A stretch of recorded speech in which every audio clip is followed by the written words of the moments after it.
are now watching the most valuable basketball podcast in Indonesia, Box Out Indonesia. We're back Yay, we're back. We're back. dengan Faiz Ramadan yang masih di kantor pakai Hello. jersey Atlanta. Semoga nggak ke-gap sama teman-teman kantornya yang memakai ruang meetingnya Faiz. Dedikasi kita is Mutia Wiro Sastro dan Faiz Ramadan menuju ke playoffs. We have to make this. Sorry, we've been busy. Faiz, gue, Abi, Gamal, and all the OGs semua minta maaf karena pada nanya mana nih podcastnya Box Out nih, mana nih? Kok belum konsisten Sibuk. guys? Sorry ya, kita pada sibuk semuanya. But we're very happy to be back. Let's just get on to it. Ketika kita tapping saat ini, kita masih menunggu hasil seed 8 is ya. Yo. Yang akan berlangsung mestinya besok pagi. Jadi podcast ini harusnya tayang simultan dengan kalian menyaksikan siapakah yang nanti akan ke seat 8. So we're going to talk about the playoffs preview. Kita juga akan coba bahas simulasinya untuk seat 1 ketemu seat 8, siapakah kalau ketemu Warriors atau Suns ataupun Hornets atau Magic. So let's get on to it. Pertama-tama kita akan bahas dari wilayah timur dulu. Ya, isinya kita akan bahas per wilayah, per matchup, baru nanti kita akan bahas satu-satu soal prediksinya. Pertama-tama, Celtics versus Sixers nih ya, ini cukup seru. Apalagi Celtics kayaknya di wilayah timur masih jadi kandidat terkuat sejauh ini, but we can get on to that later. Records mereka sama-sama meraih kedua kemenangan ya, dua-dua season ini terakhir kali. By the way, Sixers menang playoff series lawan Celtics itu 1982 lawan zaman Julius Irving. Ini gimana ya? Gimana Zaman ini? dulu banget ya. Jadi ini jelas baru, rotasinya baru. Celtics juga dengan baliknya Justin Tatum jelas jadi nambah adisi untuk point distribution. Let's talk about the key rotations dulu yang nanti kira-kira bakal ada, baik itu dari starting line-up-nya ya. The key rotation Celtics sejauh ini ada nama-nama kayak Jalen Brown, kemudian Jason Tatum, Masketa, Sam Hauser juga ya, menarik, dan Yoi. Derek Derek White. White. Benar. Nah ini lo pengen bahas dulu dari sisi key rotationnya. Let's talk about the matchup dulu ya antara kedua tim ini. What do you think is? Karena Ah, lagi-lagi ini masih gue nggak bilang 50-50, pasti jomplang sedikit, tapi gimana lo melihatnya, tiltnya? nggak, malah gue ngeliatnya jomplang banyak sebenarnya. Hmm.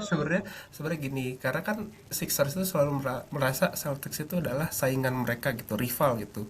Padahal itu tadi lu bilang terakhir menangnya 8-2 gitu. Apalagi sekarang mereka Joel Embiid kena usus buntu kan kalau nggak salah kan. Jadi ada sakit juga. Jadi upside Joel Embiid itu tentu kehilangan besar, tapi memang menurut gua sekarang Sixers itu timnya Tyrese Maxey.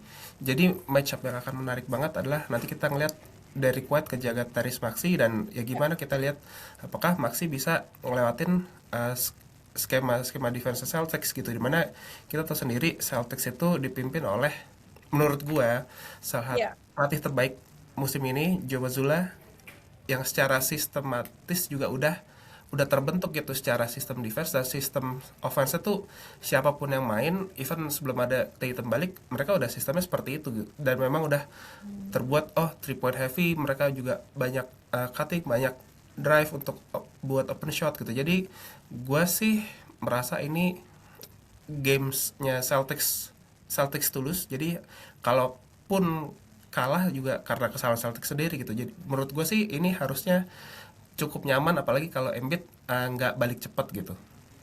Hmm. Tapi dengan injury void ini sebenarnya kan ngaruh ya di regular season, terutama buat Celtics gitu. Ini lo Ya, masih bilang mereka ini remain as contenders atau enggak sih, is di regular season ini deh, kalau kilas balik dikit. menurut What you gue think? injury kemarin tuh blessing in disguise juga untuk Celtics, karena pemain-pemain kayak Baylor Sherman atau Sam Hauser atau misalkan kayak Hugo Gonzalez itu jadi lebih step up gitu. Mereka punya Hmm. role yang mereka juga bisa duplicate di position ini gitu. Jadi ketika Jason Tatum balik kemarin sih udah sempat terlihat nggak ada masalah, karena super sekali Tatum langsung fit gitu. Maksud gua nggak ada berasa ini abis absen lama nih gitu. Abis 1-2 game udah langsung balik kayak Tatum yang biasa gitu. Mungkin menurut gua yang agak sulit sedikit itu ketika nunggu Vucevic balik.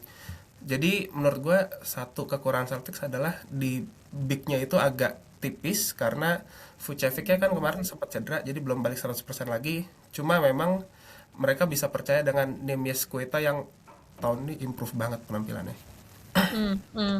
Ini kalau lo sempat bilang tadi ya Joe Mazzulla one of the best. Jadi kita sama-sama setuju lo vote dia buat Coach of the Year kayaknya ya, Is, ya. Yoi dong. Iya benar-benar benar. Jadi kalau ngelihat winning formula, menurut gue sih tetap masih di antara satu liga nih.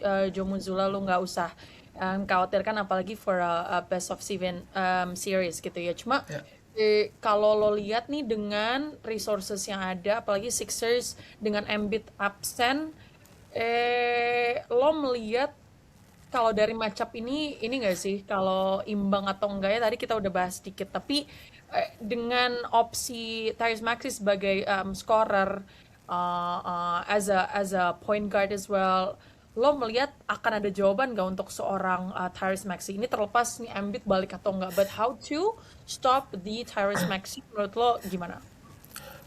Menurut gua Tyrese Maxey akan memberikan floor yang stabil untuk Sixers. Jadi menurut gua dia akan walaupun defense Celtics bagus, gua nggak kaget dia akan tetap 26 poin, 30 poin satu Oke. pertandingan gitu.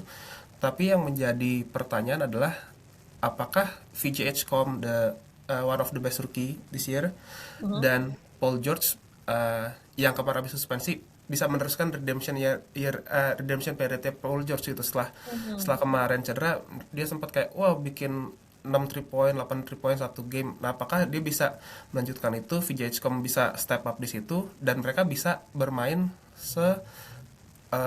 intens kemarin ketika lawan Magic gitu. Jadi kalau mereka bisa duplicate itu, mereka akan bisa membuat lebih susah untuk Celtics. Tapi itu tadi benar-benar mesti ceilingnya tergantung sama mereka gitu sih. Oke, oke. Kalau usus buntu tuh ada ininya nggak sih? Ada timeline-nya nggak ya? Menurut lo bakal balik in time buat masih sempet nggak first round menurut lo seorang yang... Eh, gua kurang paham, tapi kayaknya dua game pertama kayak nggak main sih, Oke, dan gitu. mereka berarti dua game Di kandang pertama mereka Celtics, akan di main di kandang Celtics Celtics. dulu ya. Jadi nanti It's let's pretty see, hopefully nanti pas kita tag podcast berikutnya udah main Joel Embiid. gitu ya. Oke, prediksi deh, prediksi dari series ini berjalan. Terus siapa yang menang? Menang dalam berapa game, guys? Kalau gua kayaknya Celtics in 5. Celtics in five. Jadi cuma bisa curi satu dong nih berarti ya? Iya, dengan asumsi Joel Embiid baru balik agak di akhir-akhir game 4 game 5 Iya, gitu. iya, iya, iya. Especially dengan, well, iyalah playoffs udah bentar lagi, terus mereka akan bermain di kandang Celtics dulu. Gue rasa akan susah sih tanpa itu pun dengan Celtics lacking center ya, center Ya, option I mean. Tetap akan susah sih tanpa tanpa Joel Embiid, no options on downhill ya kan, untuk offensive scoringnya, ya lacking options sekaliber Joel Embiid lah menurut gue. Jadi gue setuju at least mereka kalau akhir-akhir bisa menang satu game aja udah untung sih. Jadi ya in five menurut gue, tetap Celtics in five. Alright, cool. We move on. Knicks versus Hawks. Menurut gue ini salah satu yang terseru di wilayah timur. Setuju guys? Let's go. yoi, jagoan gua. Let's go Atlanta. Rekornya 2-1 for next in terms of matchup ya di season ini. Key rotationnya ini nama-nama kayak Jalen Brunson, Josh Hart, Mikal Bridges, Anunoby dan juga Karl Anthony Towns. And ini banyak banget yang bisa dibahas sebenarnya versus Hawks. Sementara Hawks juga very interesting lineup. Ya apalagi menurut gue salah satu X factornya jelas dan Nickeil Alexander Walker. We've been watching him dari zaman previous season and he looks like he's gelling well juga dengan this Hawks team gitu ya. Iya. CJ McCollum juga bringing veteran years, John Johnson dan juga Onyeka Okongwu, right? Let's talk about matchup keduanya. Gimana nih Is antar kedua tim ini? Sebenarnya kan Knicks itu punya sejarah buruk dengan Hawks, especially Trae Young kan. Makanya terakhir tuh si Zohran Mamdani, mayornya yang baru itu bilang kan, oh ini semua gara-gara Trae Young gitu. Pokoknya nyalain Trae Young lah gitu. Jadi, Emang nah, habis-habis ya, ya. gue sih yakin sebenarnya, ini keyakinan gue aja, Hmm. akan ada villain baru bernama Jalen Johnson dari Hmm. series ini gitu. Ya. Karena menurut gua, yes, gua tahu Knicks is a very good team. Dia punya Jalen Brunson controlling the game and legit closer, legit scorer. Dia punya multiple defenders in OG, Mikal and the Josh Hart. Dia juga punya ada GTA, Green Theft Alvarado dari bench juga. Hmm. Ada lagi Jordan Clarkson juga, tapi menurut gua eh dia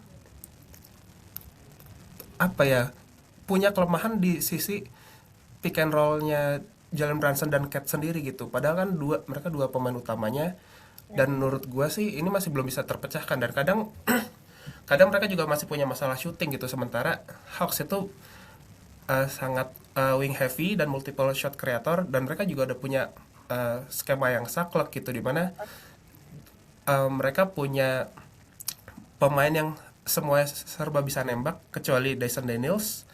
Jadi Oke. mereka punya big kayak Okongwu bisa narik keluar, tapi juga mereka punya Jalen Johnson yang akan jadi primary ball handler, nanti dibantu screen sama Dyson Daniels atau jadi Alexander Walker juga. Terus mereka juga akan ngebuka itu keluar. Jadi menurut gua akan banyak situasi mereka bisa memaksa mismatch, Jalen Johnson dijaga Brunson atau Nickel Alexander Walker dijaga sama Karl Anthony Towns gitu. Skema-skema mismatch itu yang akan Hmm. dieksploitasi sama Hawks. Hmm. Menarik ya karena menurut gue cukup terpecah sih ini pendapat analis. Pendapat kita juga gue rasa dari tadi jawaban lo gue rasa akan jadi 50-50 nih because well you wear a Hawks jersey and I feel like untuk series ini gue masih tetap percaya sama Knicks lagi. Gak Gimana ya? apa-apa, Karena gak gini, apa-apa. menurut gue apa ya? Emang kalau dari X Factor Hawks itu lebih unpredictable menurut gue. Ya, Jadi itu jelas X Factor-nya, force-nya itu lebih besar dan lebih bisa jadi bikin game tilt itu mengarah ke mereka. Jalen Johnson, terutama Jalen Johnson, and Nickeil Alexander Walker. ya, Nickeil Alexander setuju. Walker itu menurut gue sangat konsisten dan sangat layak untuk menobatkan jadi X Factor-nya Hawks di musim ini. But as for Knicks, mereka gue lihat masih beneran rata lagi. Jadi apa kalau mau lo lihat Hawks itu prototipenya kayak Celtics gitu ya kalau ketika mereka lagi championship year bener-bener apa ya multiple shooter, shot creator. Gue rasa gue malah berpikir itu ada di Knicks. Masih rata Jalen Brunson and Josh Hart juga dan Karl Anthony Towns pun juga um, gue rasa PR yang sangat bisa diatasi soal PNR action Ya. terus apa apalagi menghadapi at least first roundnya dulu deh. Gue rasa malah saat ini pikiran gue udah ke depan, pikiran gue udah gimana nanti mereka kalau menghadapi Cleveland menurut gue ya. Jadi Wis. menurut gue kayak gitu. Jadi gimana ya? Menurut gue saat ini masih di gue masih Knicks dengan rotasi yang mereka punya, menurut gue masih dalam, masih bisa diandelin. PNR situation, I think that's just a minor glitch yang gue rasa sih hanya inconsistent aja. Jadi bukannya hilang banget di regular season, you can do it, but especially to exploit um, Hawks di paint area masih sangat bisa. Terus we mention about 3 point consistency juga buat Knicks. Yes, tapi emang perimeter defense-nya Hawks emang sebagus itu nggak sih? Atau lo punya ini Ya, nggak sih? Lo punya baik itu data ataupun kayak secara optik lo ngeliatnya Hawks nih emang segitu bagusnya apa untuk bisa ngalahin Knicks yang sebenarnya kalau dari ini ya kalau dari playoffs DNA ya oke lah mumpuni gitu tapi cut Ya. juga dengan his veteran years as well. What do you think? Ya. Nah, sebenarnya menariknya match up ini menarik karena menurut gua ini tuh keduanya berpatokan pada tim Celtics di 2024. Pokoknya pokoknya kita Celtics juara gitu. Dimana Knicks itu membangun tim untuk mengalahkan tim seperti Celtics, Ya. sedangkan Hawks itu membangun tim berharap bisa jadi Celtics tapi masih dalam proses gitu. Oh, Jadi dua-duanya berpatokan pada itu dan menurut gue nih saat penentuannya antara mereka berdua nih siapa yang lebih memenuhi target yang mereka inginkan gitu. Jadi menurut gue memang gue nggak menyalahkan ketika misalkan oh orang bilang Knicks lebih oke lebih superior segala macam gue nggak masalah. Karena menurut gue pun ini akan ditentukan until the last game sih mungkin di game 7 gitu. Jadi benar-benar akan ditentukan oleh momen-momen yang dibuat oleh pemain-pemain kunci seperti Alexander Walker, Jalen Brunson, Karl Anthony Towns atau Jalen Johnson gitu. Jadi momen-momen itu big shot yang dibuat itu akan mengubah situasi dan satu yang menurut gue keunggulan sedikit Knicks gue masih lebih percaya Quinn Snyder lebih oke dibanding pelatihnya Knicks sekarang gitu sih. Itu aja. iya sih, Quinn Snyder apalagi sih. When you mention Quinn Snyder as actor, iya sih. Walaupun sebenarnya kalau dari resources, Knicks punya quite a valuable playoff scorer lah ya. Tapi Ya, ya. Quinn Snyder as of coaching, iya sih. Gua rasa Quinn Snyder masih punya asal dan ketika gue bilang ini akan jadi salah satu matchup terseru di wilayah timur karena itu tadi karena masing-masing punya plus faktornya sendiri dan Ya. Hawks itu I would say ada beberapa hal lah yang tadi lo bilang yang cukup make sense juga. Lo ada kalau prediksi deh. Kira-kira gimana? Gue prediksi Hawks in 7 sih. Hawks in 7. Oh, bakal 7 game ya. Ini 7 game pertamanya Faiz di pot ini. Oke. 7 game. Oke. Gue sih merasanya nggak akan sampai ke 7 game seseru itu iya. Tapi kalau mereka harus bermain well, mereka berarti bermain ke next dulu kan, ya kan? Berarti Iya, ya. Madison Square Garden. I don't know kalau mereka sampai ke 7. I would say game 6 sih iya sih. Jadi untuk gue next in 6 berarti. Oke, let's see. Let's see. Okay, we're going to move. Abis Knicks, kita akan bahas Cavs versus Raptors. Nah, ini kayaknya Raptors beda ini lagi nih. Tadi lu udah sempat sebutin. iya benar. Cavs versus Raptors. Tadi gue udah bilang ini gue sih, gue udah bilang prediksi gue. Tapi Raptors yang sekarang ini beda karena Raptors ketika mereka lagi bobrok-bobroknya itu udah di awal-awal musim Oktober November 2025 mereka nggak pernah menang musim ini melawan Cavs di musim 2005-2026. Again, this feels like a whole new team. Cuma Faiz akan elaborate ini.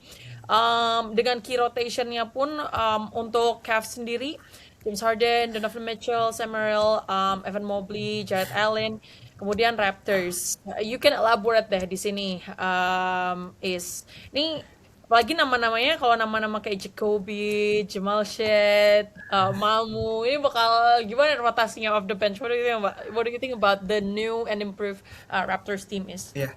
Sebenarnya Raptors ini tim paling menarik di East menurut gua karena dia itu punya tim yang secara roster itu top heavy, dia punya Scotty Barnes, Brandon Ingram, RJ Barrett gitu secara gaji, tapi dia juga punya pemain-pemain yang bagus untuk melengkapi roster seperti Jacoby Walter dan Mamu dan even CMB the rookie gitu. Jadi mereka punya fleksibilitas. Oh, gue perlu main dengan size, gue pasang Jacob Poeltl. Oh, gue perlu flexibility untuk switch segala macam, gue masukin Cameron Murray Boyles. Jadi dan menurut gue ketika Scotty Barnes dan CMB main bareng di satu lineup itu jadi defense yang amat mematikan gitu dan dua-duanya sama-sama bisa megang bola dan dua-duanya sama-sama pintar jadi ketika main offense defense itu sangat ngalir gitu. Ya.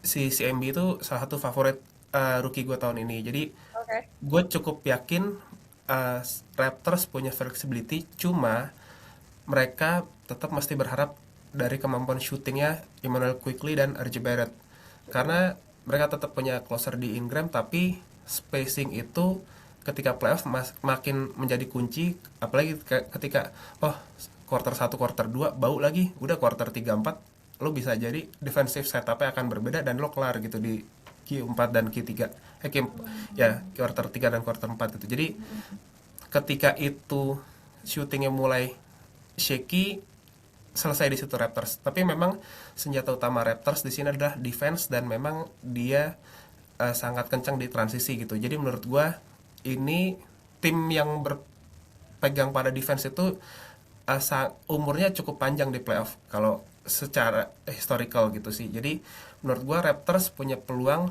dibanding tim Cleveland Cavaliers, di mana kita tahu sendiri performanya James Harden di playoff masih tanda tanya, hilang timbul.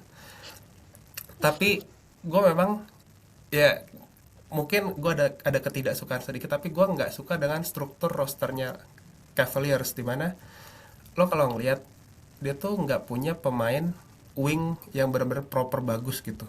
Dia Oke. top heavy di ball handler dan di big, dimana ketika lo di playoff sebenarnya senjata utama itu adalah fleksibilitas.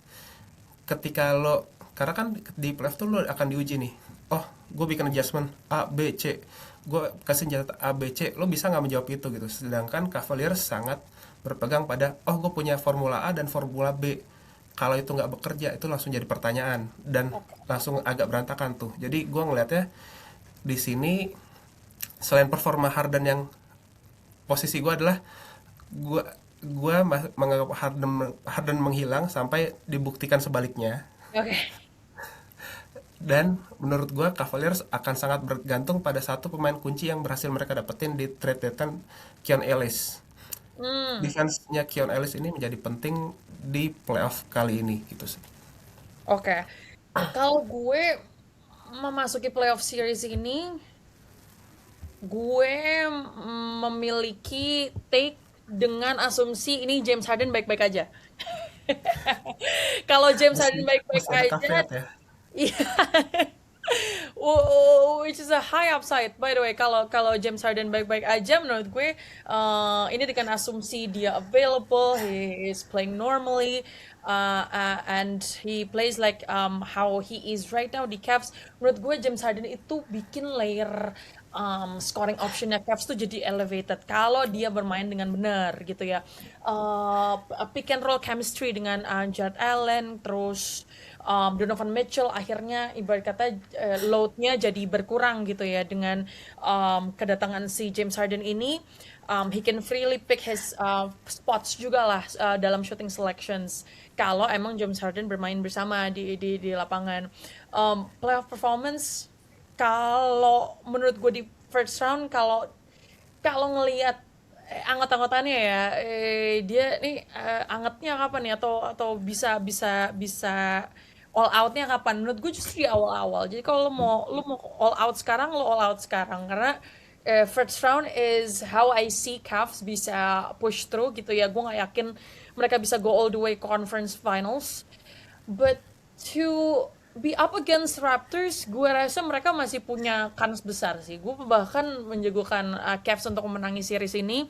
Raptors, as much as I love how they look di second half of regular season, tapi kalau lo mau lihat offensive matchup antara kedua tim ini, I don't think they have the same level of offensive machinery gitu loh. Kayak Brandon Ingram pun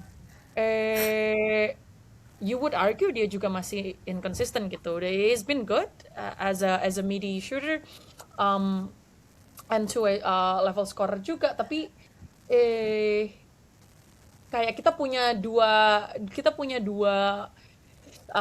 scorer di dua tim ini yang sama-sama inconsistent. Jadi inconsistent as in their playoff performance gitu ya. Jadi menurut gue sejauh ini pemain terbaik dan yang bisa diandalkan di Raptors sejauh optik ini ya hanya Scottie Barnes, and he can create as well gitu, as a point forward dia bisa create. Jadi Cleveland does have the size to slow them down gitu. Ini baru dari resource-nya aja, belum dari coaching adjustment gitu ya. Itu pun juga menurut gue Cavs masih punya inilah, masih punya asa lah di situ. Raptors, gue lihat interviewnya juga sih, coachnya bilang ngapain gue takut, ini bukan Euroleague gue, ini bukan melawan Yoi. Galatasaray, nggak masalah mau Yang ada gak ditimpukin apa ke lapangan yang gitu-gitu kan. ditumpukin botol itu tidak masalah. Well, that's good ya, but let's see ya kan. Maksudnya lo bener-bener baru melihat ketika nanti emang berada di panggung itu gitu. Iya, iya. But yeah, I would still think Cavs will win the series. Jadi kalau lo Cavs in berapa, Mut? Apakah sampai ke game 6? Bahkan gue nggak akan nyampe ke situ. Menurut gue Cavs in 5. What do you think? Gua sebenarnya gini, key adjustment yang menurut gue penting adalah, makanya tadi gue bilang gimana shootingnya Raptors itu bisa berjalan. Ketika shooting Raptors berjalan, Jared Allen akan unplayable. Dia nggak bisa seperti musim lalu. Big issue di Cavs adalah dia nggak bisa main Jared Allen karena rosternya mereka jadi nggak, kurang fleksibel untuk ngejar kanan kiri, jadi less agility gitu loh, Oke. untuk kejar kanan kiri untuk menutup ruang perimeter. Jadi ketika shooting itu berjalan, Jared Allen nggak bisa masuk, James Harden jadi kehilangan partner pick and roll. Itu banyak banget domino turunannya gitu. Jadi makanya gue berharap shootingnya Raptors berjalan, dan gue cukup yakin Raptors in 6. Nice, Raptors benar-benar beda kita nih. Tapi kita sama-sama setuju bahwa ini akan sampai ke Akan Game seru, 6. I hope so akan seru. gitu ya. Apalagi ini kan maksudnya biasanya historically ya seeding yang gak jauh beda ya 45 36 biasanya makin seru tuh ya, karena Tipis-tipis. Oi. secara secara ini ability mereka, competitiveness-nya makin makin makin satu sama lain. Alright, we move on ke satu matchup yang masih tentatif sampai sekarang kita kita ini ya, kita taping. Kita akan lihat siapa yang akan menghadapi Detroit Pistons. Aduh, gue suka banget lagi ngelihat Charlotte Hornets ya. Gue berharap banget sebenarnya Sama, mereka semoga ya, sampai semoga. ke finals. Sorry, mereka sampai ke playoffs, man. Tapi Semoga. Pistons, let's talk about Pistons first ya. Gila sih. Detroit musim ini eh rekornya juga 3-0 dibandingkan Hornets, dan 2 sama dibanding melawan Magic gitu ya. Sehingga kalau dari on paper jelas Orlando masih bisa mengimbangi ya, dari physical ability dibandingkan Hornets. I love as much as we love LaMelo Ball, and how about Kntpl ya, salah satu rookie yang bersinar banget dan salah satu yang digadang-gadang sebagai rookie of the year di musim ini. Ternyata untuk punya tim Charlotte Hornets yang bagus, lo nggak usah punya yang aneh-aneh. I mean, LaMelo Ball kurang jago apa men, tapi ternyata lu cuma butuh pemain yang lurus-lurus aja, yang kalau ada silaturahmi apa, ayo datang ke rumah gue, ada dijamu Yang sama gak ayah neko-neko ya. gue. Nggak neko-neko, nggak perlu aneh-aneh, nggak perlu party sana sini. Knuckle kan lurus-lurus aja tuh ya, like he's very means business gitu ya. Anyway, ya man, gue harap sih prediksi kita atau gue salah gitu ya, untuk yang akan ketemu Pistons itu adalah Orlando. Kalau Charlotte seru sih. But let's talk about Pistons first. How good is this team is dengan starting lineup?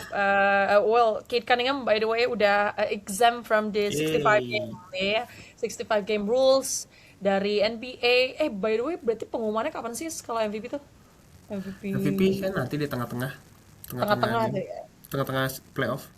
Menarik ya. By the way, ya Kate Cunningham, Duncan Robinson, Ausar, Tobias Harris, dan Jalen Duren.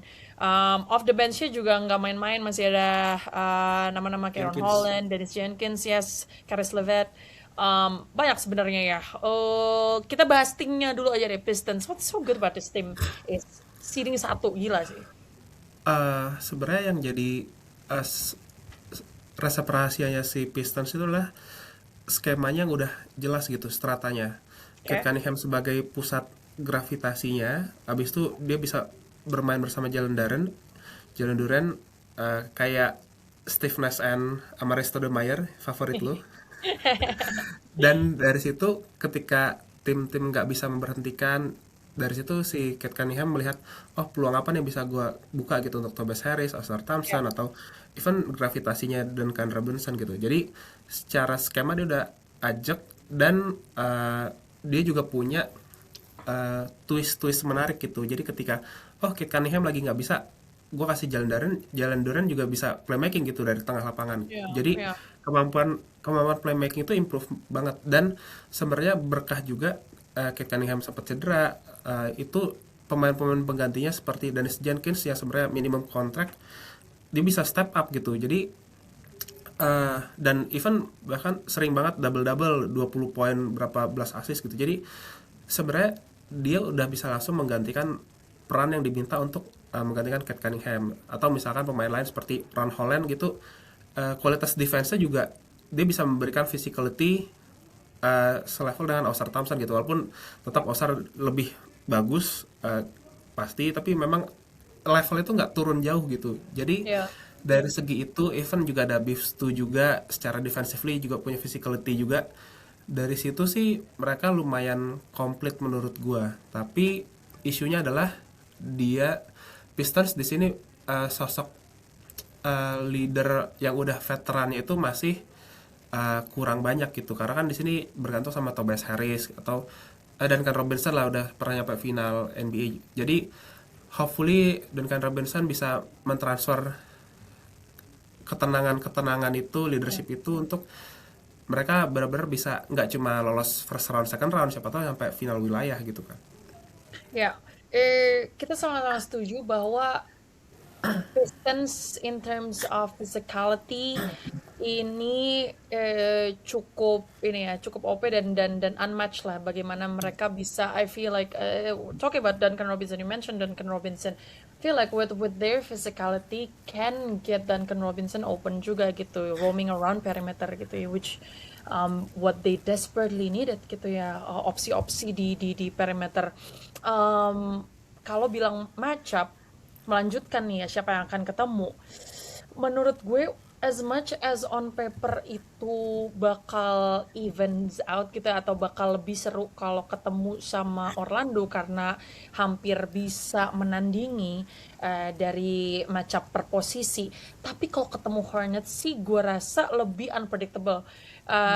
Dengan Lamelo Ball gitu ya, terus Charles Lee pun juga uh, apa ya, menurut gue akan jadi lebih unpredictable kalau ketemu Hornets, walaupun slim chance mereka bisa menandingi Pistons sih. Tapi salah satunya Pistons menurut gue kenapa mereka jadi tim terkuat di wilayah timur saat ini, walaupun porosnya adalah seorang Kate Cunningham, but as you can see dengan dia ketika absen, ketika lagi ada case collapse lung ini, ternyata nggak masalah loh gitu ya.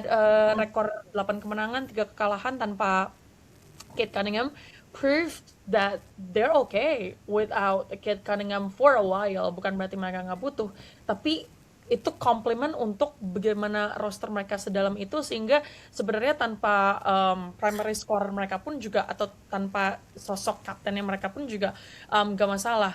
I love this Dennis Jenkins guy, and Beef Stew juga, terus Reed, Rod Holland, Caris LeVert juga, a good depth lah at least. Itu yang bakal bikin mereka cukup jauh sih di wilayah timur.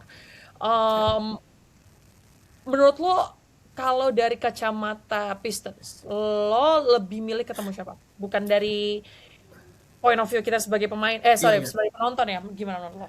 Gue sebenarnya gini, yang menarik adalah Pistons tuh baru ketemu Hornets kemarin tuh di 8 April kalau nggak salah, pokoknya awal April gitu. Oke. Di situ even dari ini kok mengutip apa namanya, press conference si Grant Williams ya, pemain Hornets. Ya. Oh, kita benar-benar dihabisin secara fisikal gitu. Kita blown away. Jadi Hmm. satu keuntungan yang clear cut dari Pistons dengan Hornets adalah mereka physicality unmatched. Intensity-nya benar-benar gila. Dari situ itu bisa berlipat efeknya, mempengaruhi shooting lo, mempengaruhi flow offense lo. Jadi dari situ menurut gua sebenarnya lebih menguntungkan untuk Pistons menghadapi Hornets, dan mereka kan juga nggak kekurangan shooting juga gitu di Pistons, ada Duncan Robinson, ada Kate Cunningham bisa nembak juga gitu. Jadi uh, menurut gua, dan itu semakin melengkapi keinginan kita fans NBA gitu, karena ketika menghadapi Hornets akan lebih up tempo, lebih seru, lebih berbalas. Jadi hopefully sih memang mereka ketemu. Jadi ketemu Hornets. Yoi. Oke, oke. Berarti kalau kalau misalnya ketemu Hornets nih, who's gonna win? Dan Still berapa game? Pistons sih, Pistons in 5 or 6. Uh, gue setuju soal kalau ketemu Hornets lebih seru. Tapi gue akan bikin prediksi dengan dua simulasi itu. If they meet Charlotte Hornets, it's going to be a sweep. Sorry. walaupun walaupun secara game bakal berlangsung seru, but they don't have enough closer menurut Ya. gue Hornets. Jadi akan sweep 4-0. Kalau ketemu Orlando, I would say Magic itu masih konsisten dari defense-nya, from defensive prowess, Jalen Suggs, Desmond Bane, Banchero, I would say a bit inconsistent. This is quite an inconsistent season for Paolo Banchero. Ya. Menurut gue Magic masih bisa push ke game 5. So Pistons in 5 kalau gitu. Ya. Alright, let's move on. Berarti kita sudah menyelesaikan Eastern Conference. Oke, Yeay. let's talk about Western Conference nih. Banyak yang akan dibahas, so let's get on to it. Pertama-tama kita akan bahas, Spurs versus Blazers. Waduh, Wih. langsung ya, nggak tanggung-tanggung, langsung Wembanyama melawan Blazers. Jadi ini Spurs melawan ini ya, melawan IDF ya, enggak. Melawan ini Agim. untuk ini untuk Gaza ya. Let's talk about this team. So recordnya 2-1 untuk San Antonio Spurs. Terakhir Spurs tetap menang 8 April, walaupun ini tanpa Wembanyama ya di game itu karena lagi cedera. Key rotationnya dengan De'Aaron Fox, Steph Castle, Vassell, kemudian Julian Champagny, terus dan Wembanyama. Kemudian Blazers, they have Drew, they have Scoot. Scott, they have Tumani Kamara, Deni Avdia, dan juga Donovan Clingan. One of my favorites juga nih, Donovan Clingan juga bagus banget di game sebelumnya. What do you think about this matchup, is? Ini tuh kayak pertandingan antara bener full attacker dengan full defender gitu. Jadi dan mereka tuh bener bisa match up satu sama lain. Gua menantikan banget match up Fox ngelawan Jrue Holiday. Itu kan gila sih. Terus nanti itu pun juga Castle juga bisa dijaga sama Scoot, even Kamara juga bisa bantu jagain. Terus juga Avdia juga two way player yang menarik. Tapi gue masih bertanya-tanya siapa yang bisa menjaga Wemby sebenarnya dari Blazers. Mungkin Avdia akan megang karena Wemby ini unik kan, maksudnya dia selalu starting pointnya dari luar. Okay. Dan kalau Donovan Clingan ditarik keluar itu akan sayang banget karena dia tuh one of the best paint defender di NBA. Dengan dia tuh gue kemarin sempat lihat statsnya, dia salah satu yang musuh tuh persentase ketika dijaga sama Clingan di paint area tuh kecil banget gitu. Jadi sayang ketika Clingan ditarik keluar, mungkin Avdia akan jaga Wemby, tapi ya itu nanti siapa yang akan dijaga sama Clingan. Sebenarnya kuncinya di situ sih. Apakah Clingan dijaga, Champagny dijaga Clingan, shootingnya Champagny juga nggak jelek gitu di musim ini. Jadi Spurs bisa ngambil dari margin itu, tapi juga kita nggak bisa ngeremehin defense Blazers yang bener-bener bagus gitu. Mereka bisa put line up yang isi 5-5 defender keren dan akan menghadirkan steal, block, bermain di transisi gitu. Dan juga jangan lupa Avdia ini pemain yang sangat bisa generate foul. Jadi ini agak mungkin nggak secepat harapan kita ketika nonton misalkan Hornets atau apa, tapi ini akan game yang tricky untuk Spurs hadapi juga sih. Gue setuju. Kalau gue mau menambahin tentang bagaimana Wemby ini, Wemby is definitely the talk of the century, apalagi di first round ini. Pertama, does he have playoff experience? Definitely lacking. Number two, in the past, Wemby itu agak susah ketika dijaga wing defenders. Dan Blazers pretty solid. Kayak yang lo bilang 5-5-nya bisa jaga sebenarnya. Cuma this is Wembanyama we're talking about. But still, kalau kita sebagai penonton, gue sebagai penonton netral pengennya ya seriesnya berjalan selama mungkin. Menurut gue Portland tetap ada asanya di situ. I mean, um, the X factor would rely on how primarily on how they would stop Wembanyama. That's one. Um, lo akan lihat bagaimana ya they will throw bodies at Wemby, that's one. Terus kalau dari bagaimana seriesnya bakal berjalan sih tetap Spurs kayaknya agak sulit ya untuk melihat Spurs nggak melangkah ke second round. But last season di series ini di seeding 2 lawan 7 Warriors pull an upset lawan Rockets. Ingat ya? Siapa tahu ya kan kita nggak ada tahu. Tapi Siapa this tahu. again this is the Spurs that we're talking about. Jadi selain Wemby, gue akan sangat ekspektasi pemain-pemain lain untuk bisa step up sih, terutama the other two of those big three ya gitu, Stephen Castle, Devin Vassell, gue rasa harus apalagi in a game of seven gitu ya harus bisa ini sih harus bisa menandingi ketika nanti adjustmentnya di game-game selanjutnya adalah untuk gimana caranya stop seorang Wemby. Terus kalau dari Spurs sendiri, I would say ya selain itu solid defenders as well. Jadi Spurs sebenarnya nggak jelek-jelek amat dari sisi defense. Jadi cukup rata gitu. Ya. They have multiple closers as well. Don't forget seorang De'Aaron Fox. And so Blazers sih menurut gue tetap PR-nya akan banyak. Tapi gue melihat apa karena gue ini ya PTSD ya karena habis ngelawan Suns ya. Jadi gue melihat, damn, susah juga ngalahin Blazers ya. Padahal gue udah selamatin lo ya. Iya Leading loh, 12 lu berarti lu poin. jinx. Yes.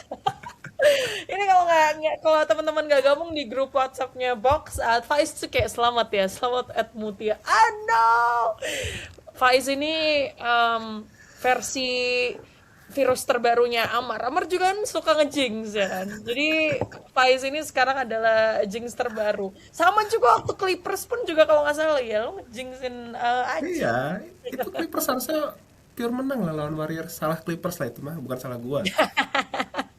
But hey, Spurs Blazers, prediksi lo, is. Menurut Oke. gua Spurs in six, dan gue juga penasaran ngelihat Coach Mitch Johnson nanti akan punya adjustment apa, karena nih menurut gua lawan tanding yang tepat, sparring partner yang tepat untuk nanti dia makin melangkah jauh sebelum ketemu lawan-lawan yang lebih mengerikan lagi gitu sih. Oke, gue setuju sama lo. Gue rasa ini akan jadi series yang cukup panjang. Portland, gue rasa masih punya banyak amunisi. Donovan Clingan, terus benchnya pun juga nggak main-main ya. Robert Williams the third, Jeremy Grant, Jadon Sharp. Kemarin juga Matisse Thybulle di pertandingan lawan Suns juga cukup bagus lah. Walaupun produksinya di atas kertas nggak terlalu segitunya, tapi at least you can expect untuk Matisse bisa kayak throw bodies lah on perimeter shooters. He's good on doing blitz juga. So yeah, I guess yeah, Portland masih bisa ada perlawanan. So Spurs in 6. Alright, we move on ke matchup yang menurut gue paling seru di wilayah barat, or probably in all the matchups in playoffs right now. Nuggets versus Menarik. Timberwolves. Alright, gimana nih menurut lo ya? Jadi Nuggets versus Wolves ini dengan technically sih harusnya line up yang dua-duanya sehat ya, Is. Semoga Uh, ya. Semoga ya, benar. Ini seru ya, most exciting matchup so far. Key rotationsnya Nuggets ada Jamal Murray, Bron, kemudian Cam Johnson, Aaron Gordon, dan Nikola Jokic. And then Wolves itu punya DiVincenzo, kemudian Ant, Jaden McDaniels, Julius Randle, terus Rudy Gobert. Let's talk about it. What do you think is of this matchup? Ini sebenarnya musuh lama, dan ini kan sempat ketemu tuh 2 tahun lalu di mana Wolves menang di Game 7, dan sebenarnya core utama roster itu nggak gitu banyak berubah. Paling cuma bergantian Cam Johnson dengan tambahan depth. Terus si Wolves juga nambah DiVincenzo gitu. Dibanding dulu Conley yang main starter. Jadi menurut gue sih ini udah kayak musuh tahu sama tahu. Ya, tinggal ya. siapa yang lebih perform di lapangan gitu. Jadi ini sih udah nggak ada kejutan adjustment apa ya, misalkan oh gue di game pertama nggak expect lo akan bikin begini, enggak. Mhm. Tapi concern harapan gue Anthony Edwards bisa fit 100% karena dia kan Oke. sempat main lagi tuh 2 game kalau nggak salah, itu Mhm. lumayan shaky. Ketika main shootingnya kayak belum bener-bener end gitu, kayak kurang lepas, mungkin masih ada yang ganjal karena baru sembuh cedera. Hopefully ini bener-bener lebih total, jadi gue berharap ini benar-benar akan jadi playoff yang panjang tapi menyenangkan. Jadi dan gue mau ngeliat sih sebenarnya Jokic versus Gobert itu kan kelihatannya di atas kertas seakan-akan kayak oh Gobert kalah nih sama Jokic, tapi sebenarnya secara rekor pun juga nggak buruk gitu. Jadi Oke. adjustment yang dilakukan itu juga, maksudnya gini, Gobertnya kelihatan kalah dari Jokic tapi tim itu tetap menang gitu. Jadi itu sih yang gua Hmm. nantiin lagi gitu di pertandingan playoff ini. Oke, oke, oke. Wolves, gue akan bahas pertama-tama Wolves dulu. Salah satu yang paling gue excited nontonin itu justru terlepas dari the obvious Anthony Edwards, Nikola Jokic, Rudy Gobert, apa dipasangin sama menjaga Nikola Jokic dan sebagainya. Ayo Dosunmu by the way. Salah satu yang paling interesting juga, exciting trade about this one. Gue sangat interested banget untuk lihat gimana performa dia di playoffs. I loved him waktu dia masih di Chicago Bulls. Gue pakai mulu di fantasy ya, fantasy NBA. Apa stream. Akhirnya berhasil gue keep ya karena sebagus itu menurut gue di Bulls. And yeah, it's been good off the bench juga.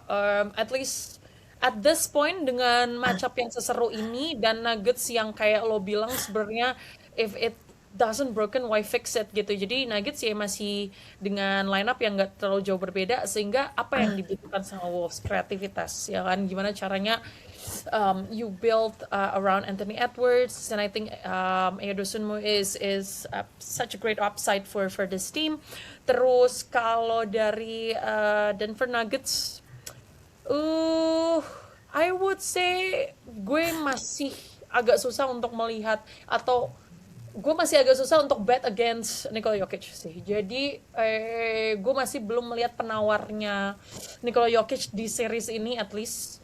Um, dia bisa jadi fasilitator dia dan sementara di Timberwolves sendiri apakah gue bisa katakan agak shaky from the defensive end, yes and no gitu ya. And at least unless semuanya bisa step up defensively. Winnernya masih Nuggets sejauh ini menurut gue this is the series of the first round di mata gue at least. Tapi apakah sampai ya I think if I want to have a game seven first in the first round, I think this would be a game seven series. What do you think, is? Sebenarnya gue tetap menjagokan Nuggets yang menang.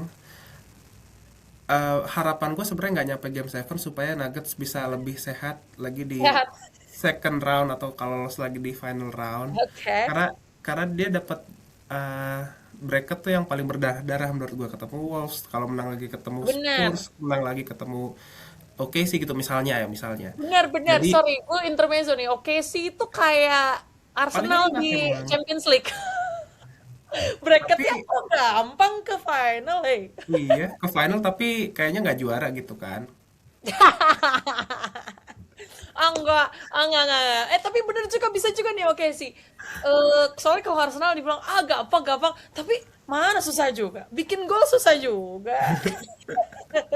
No juga. Anyway, intermezzo dikit. But what do you think? Iya. Oke, lanjut. Jadi lu Iya. pengennya sih nggak game 7 ya? Jadi Biar sebenarnya gue pengennya sih Nuggets cuma sampai game 6, tapi gue nggak akan kaget kalau ini kan selesai di game 7.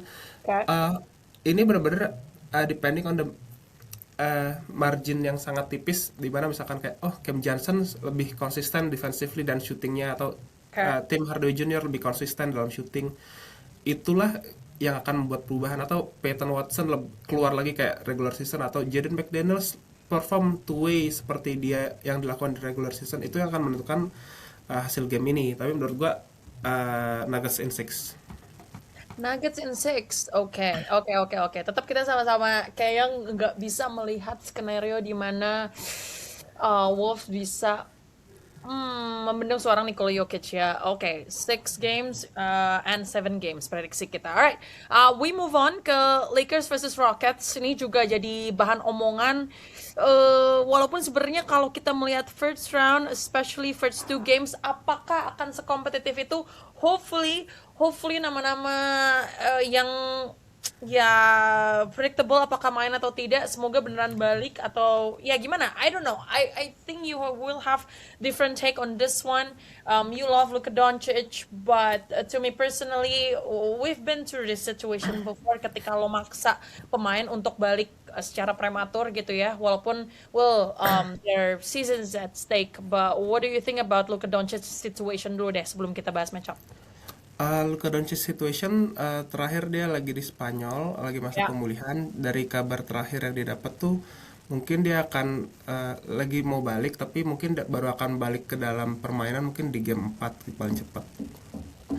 Game 4, okay. And at that point they are going to play di home Lakers dulu kan ya, berarti.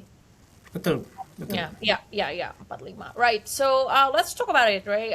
Kedua tim ini key rotationsnya dengan Luka Doncic, Austin Reeves absen. Good news is banyak yang akhirnya dapat menit gitu ya. We would probably see actual valuable minutes dari Brony, kita nggak ada yang tahu ya kan. Nggak ada yang tahu. Playoffsnya masih sangat-sangat nggak keprediksi tentang rotasi juga. JJ Redick jelas punya banyak pekerjaan rumah. So far we can see Luke Kennard as scoring options, one of the best 3-point shooters juga, one of the most consistent ones at least sejauh ini. And then Marcus Smart, and then LeBron, Rui Hachimura, DeAndre Ayton, those 2 players ya harus dua-duanya benar-benar step up sih, harus bisa melebihi performa mereka di musim reguler sih menurut gua, apalagi dengan absen-absen ini. Terus Houston they have Rich Shepard, Amen Thompson, Kevin Durant, Jabari Smith, and Alperen Sengun. Let's talk about this matchup. What do you think is?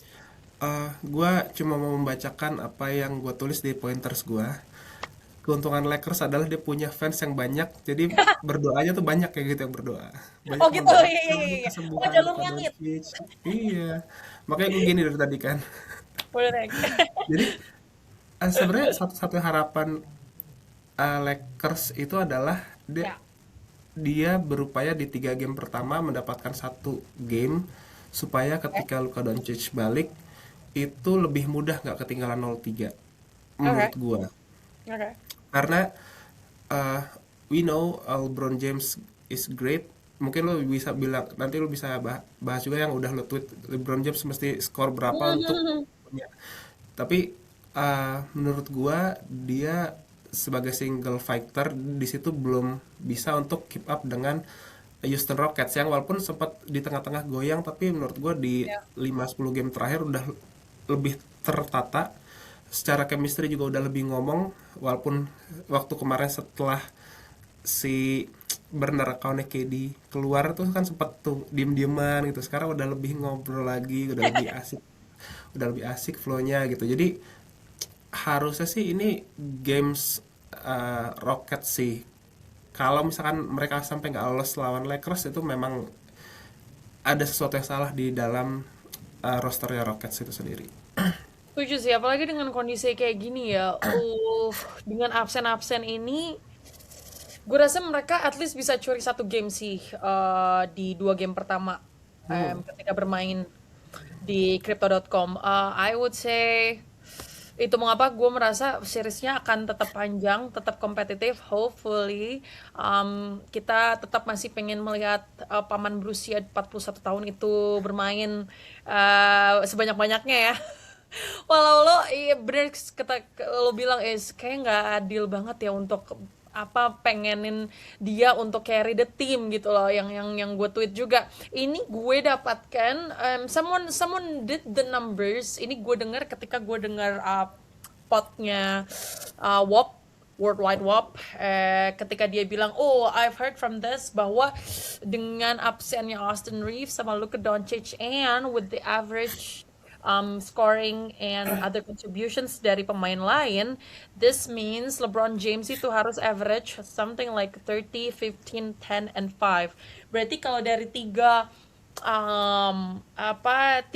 scoring line terbesarnya, pointer terbesarnya aja, at least lo harus punya average 30 poin. Gak even average ya, berarti di semua game lo harus quick clean itu. Benar. Gila sih. Jadi menurut gue apakah ini agak tidak mungkin? Well, this is not 2016, 2018 anymore of LeBron James. Gue nggak tahu ini possible atau enggak, but obviously everyone has to step up because this is crazy to get your series on the line ke seorang LeBron James yang berusia 41 tahun ini. Iya. Houston on the other hand, menurut gue cukup konsisten sejauh ini walaupun dengan ada problema-problema kayak locker room talk-nya lah dan sebagainya. Houston yang gue temukan juga di sini adalah selain mulai nemu ritme, I do also mention about how they're playing slow. Satu, playing slow dalam artian dia itu salah satu tim dengan pace terlambat di NBA saat ini. So that means sensibly, that means they're playing very methodical. Mereka bermain sangat hati-hati to get Sengun the lane to the basket, to work on their isolation. They're very meticulous that way. 24% dari shots yang mereka punya itu diambil di 6 detik terakhir shot clock. Ya. Meaning they take their time, yang mana itu mungkin bisa menyusahkan Lakers. It's not that Lakers itu tim yang segitu run and gun-nya, enggak. Cuma menurut gue dengan offensive ability serapih itu dan dengan Lakers defense yang agak shaky, mungkin itu juga akan jadi problem sih ya. Alperen Sengun has been great on defense. Terus kalau kita bicara defensive end ya, and KD, by the way, this is his first playoffs after 2 years. Agak-agak kucing dalam karung ya, kayak apa nih dia gitu kan. Iya ya, di Suns tuh nggak main-main playoff ya. Nggak main playoff, bener. Ya, gara-gara dia nggak masuk playoff ya. But it's gonna be interesting. Tapi yang gue mau lihat banget, yang juga cukup menarik, X factor-nya ini adalah Rui Hachimura on Alperen Sengun. Gimana nih ya, ini jadi seru. Notice gue nggak mention DA karena gue juga nggak yakin sih dia akan se-influential itu di playoff series ini. DA di musim ini menurut lo gimana, Is? Dan mungkin akan jadi pembeda nggak di series ini? DA, gue setuju sama yang diomongin orang-orang. Dia tuh entah kenapa nggak bisa nangkep bola gitu, lemes banget, tangannya klemer-klemer gitu. Dari dulu bener-bener slippery, kenapa ya?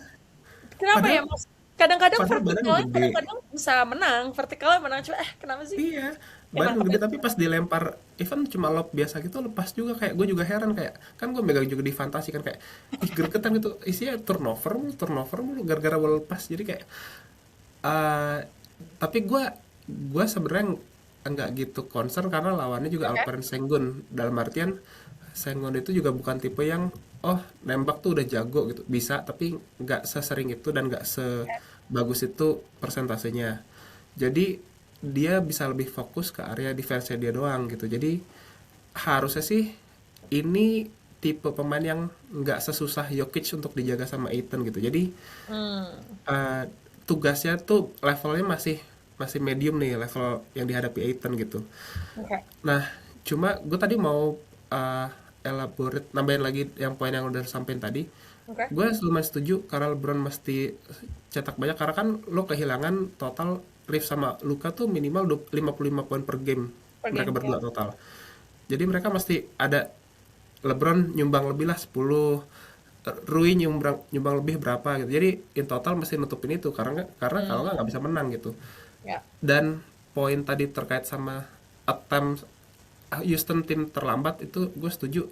Tapi sebenarnya permasalahannya adalah mereka itu buat masuk ke depan memulai play itu lama banget. Bisa habis 10 detik pertama baru Oke. dia memulai play pertama. Jadi kayak oh bolanya nyampe di Sengon buat mulai play itu baru mulai detik ke-14. Jadi ketika udah masuk detik 5, 4 udah masuk, jatuhnya KD throwing grenade atau Reed Shepard mesti nembak di 3 detik terakhir. Jadi sebenarnya itu yang membuat room for errornya Houston tuh makin tipis gitu. Jadi lo nggak bisa, lo ketika nembak harus masuk, kalau nggak ya lo jadi kehilangan, Oh, iya. lo udah habis 24 detik tapi lo juga nggak bisa bikin poin gitu. Sementara buat tim-tim yang mainnya lebih cepat, dalam 24 poin lo bisa bikin 24 detik lo bisa bikin 2 attempt gitu.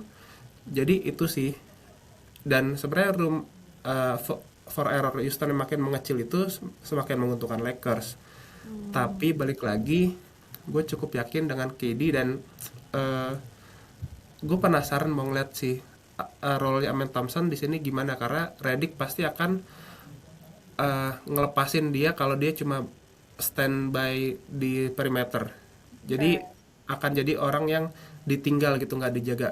Ide nembak akan dibiarin, akan dikasih nembak. Apakah dia bisa manfaatin itu untuk drive, untuk memberikan screen, atau menjadi decoy ke dalam? Itu sih yang gue pengen lihat. Oke, oke. Predictions gimana menurut lo? Rockets in 5, karena gue pengen Luka cepat-cepat istirahat dulu. Oke, oke, oke. Oke, this is tough. Gue setuju bahwa Houston akan advance ke next round. Gue gak yakin masa sih 5 game doang. So I'm gonna go with Houston in 6. Yeah, Houston in 6. Oke. Solely because I still believe on LeBron.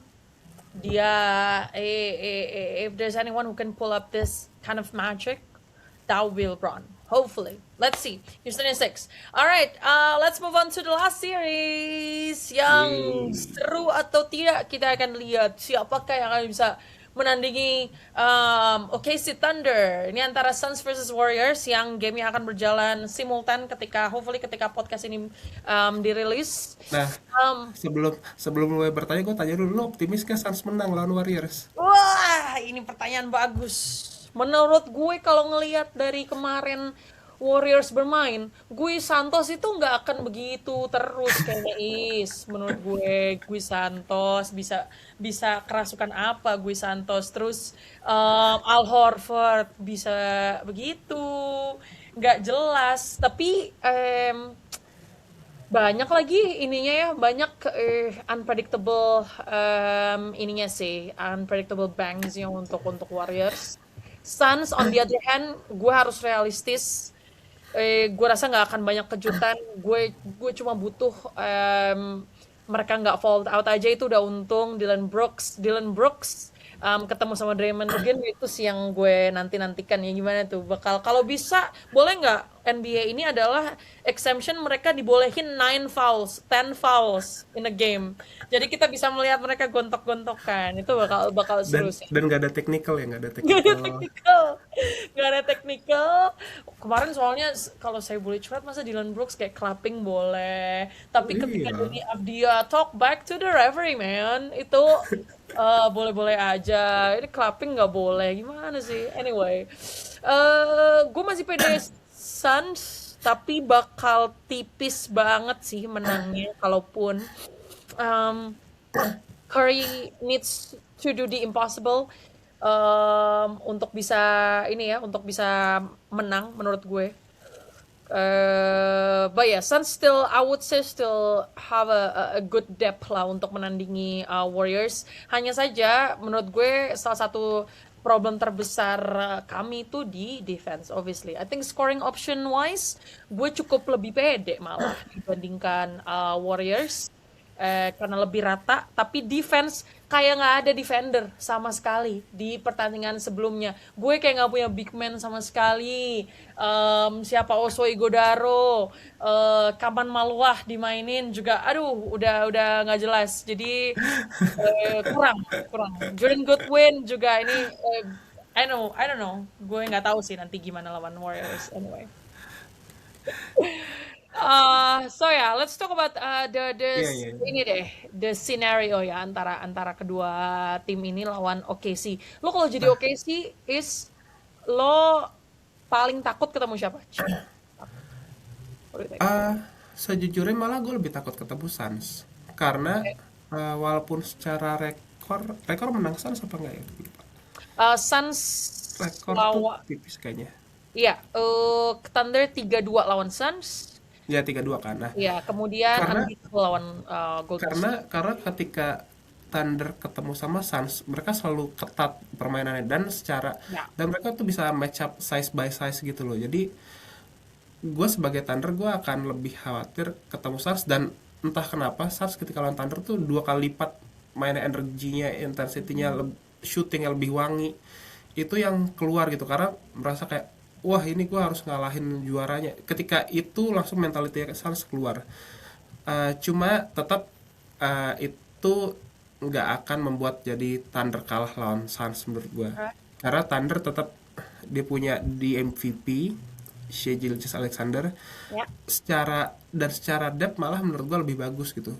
Dengan ada tambahan Jared McCain gitu, dengan ada Nikola Topic, mereka ada tambahan lebih bagus, tapi gue cukup sebenarnya concern gue dengan Thunder dari musim-musim lalu. Kalau dilihat di pot bahas final, concern gue sama shooting inkonsistensi di Thunder.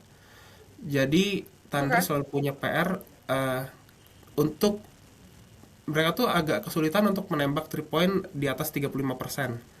Oke. Jadi itu jarang jarang tercapai. Jadi kalau itu nggak nyampe, itu udah langsung tuh susah tuh Thunder, maksudnya untuk menang harus berdarah-darah.